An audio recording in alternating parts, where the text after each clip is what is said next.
Thinking about buying the Canon EOS R7 camera? You've probably heard all the hype about its speed and specs, and today I'm going to give you the brutally honest truth about whether it's worth your money. This review is going to dive deep into the real-world problems and quirks that no spec sheet will tell you. But here's what surprised me.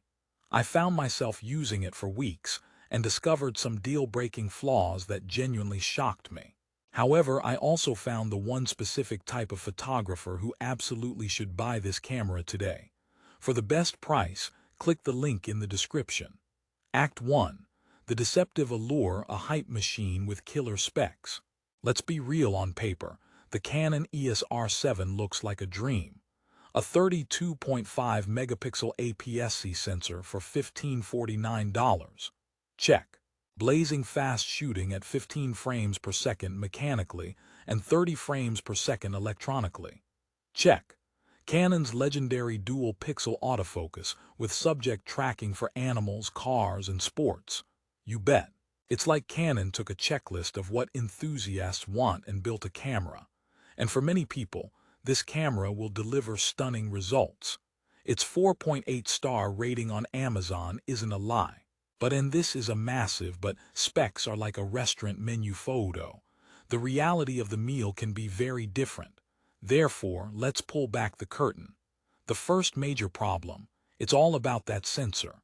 The image quality is good, even great in bright light. However, step into lower light, push those ISO settings, and you'll start to see the cracks forming.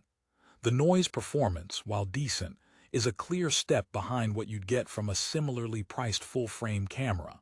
It's the classic APS-C compromise, but at a price that's flirting with full-frame territory. Are you starting to see the conflict?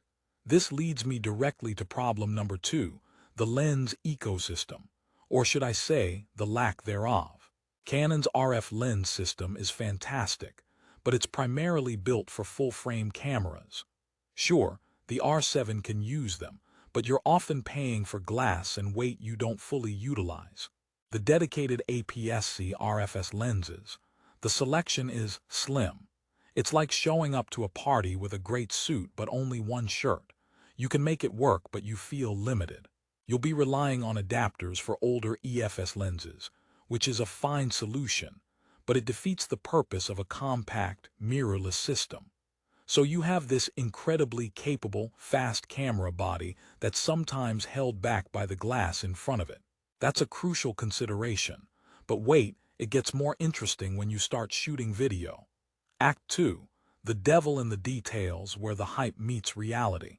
Canon markets the R7 as a video-optimized beast. 4K 60p video, in-body image stabilization with auto-level, recording over 30 minutes. It sounds like a vlogger's and indie filmmaker's dream, and for some, it is. The 5-axis IBIS is genuinely superb, giving you up to 7 stops of shake correction. Walking shots look smooth, almost gimbal-like. It's impressive tech. However, there's a massive, crop-shaped elephant in the room. When you shoot in 4K 60p, the camera applies a significant crop, about 1.8x on top of the existing 1.6x APS-C crop.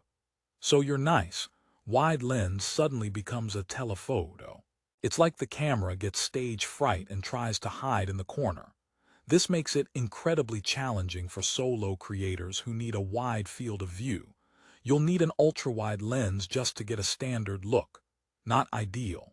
Therefore, your carefully planned compact setup just got a lot more complicated and expensive. And then there's the autofocus in video. It's good. It's often great. The subject detection for animals and people is magical, but it has a nervous, jittery personality sometimes. In high-contrast scenes, the focus can pulse or hunt slightly, a trait known as wobble. It's not a deal-breaker for everyone, but for professional work, it's something you have to manage.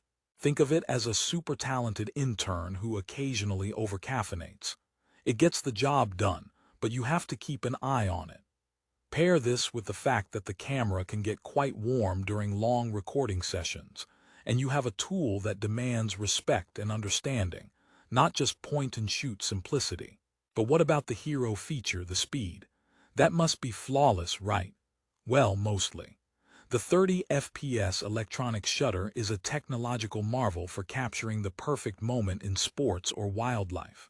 The raw burst mode with pre-shooting is like having a time machine for action. You can literally capture the moment before you press the shutter. That's not photography, that's witchcraft. However, the electronic shutter introduces rolling shutter.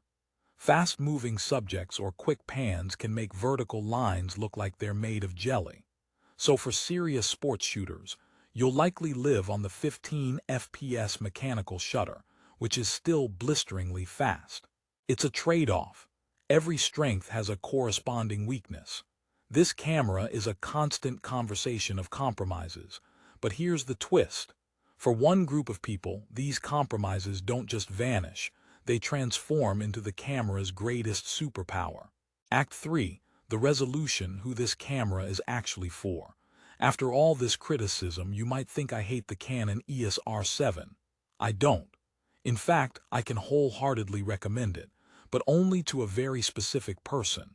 This camera isn't for the generalist or the photographer who wants one camera to do everything perfectly. It's a specialist's tool. Therefore, if you are a wildlife photographer or a sports photographer on a budget, stand up and take a bow, because this camera was built for you. The combination of the APS-C sensor crop factor, the insane burst speeds, and the best-in-class animal and vehicle autofocus creates a perfect storm. That 1.6x crop turns your 100 to 500 mm lens into a 160 to 800 mm equivalent, giving you incredible reach without costing you $20,000 for a super telephoto. The speed ensures you never miss the crucial moment. For this purpose, the video crop and lens ecosystem issues are secondary. This is a pure, action-capturing machine. It's also a brilliant second body for a full-frame Canon shooter who needs a dedicated telephoto option, or a fantastic upgrade for someone coming from an older Canon DSLR like the 7D Mark II. The grip is comfortable, it's lightweight for what it offers, and the battery life is excellent. The image stabilization works in harmony with lens stabilization, making handheld telephoto shots remarkably steady. So while I titled this video, "Don't buy the Canon EOS R7," that was the hook. The truth is, you absolutely should buy it if you fit this specific profile. If your world revolves around capturing fast, distant subjects, this is arguably the best value camera on the market. For vloggers, travel generalists, or low-light specialists, I'd point you elsewhere. But for the action shooter, it's a home run. Its problems are simply the trade-offs for its phenomenal strengths. Final verdict: a flawed masterpiece for the right person. So let's wrap this up. The Canon EOS R7 is a camera of extremes, extreme speed, extreme autofocus capability, and yes, extreme compromises. It's like a sports car with an incredibly stiff suspension, brilliant on the track, uncomfortable for the grocery run. It demands that you understand its personality. Don't buy it for the spec sheet. Buy it for the job. If that job is wildlife, sports, or any high-speed action photography, you will be hard-pressed to find a better partner at this price point. It will help you create images you once thought were impossible. Just be prepared to navigate its quirks, invest in the right lenses, and understand its video limitations.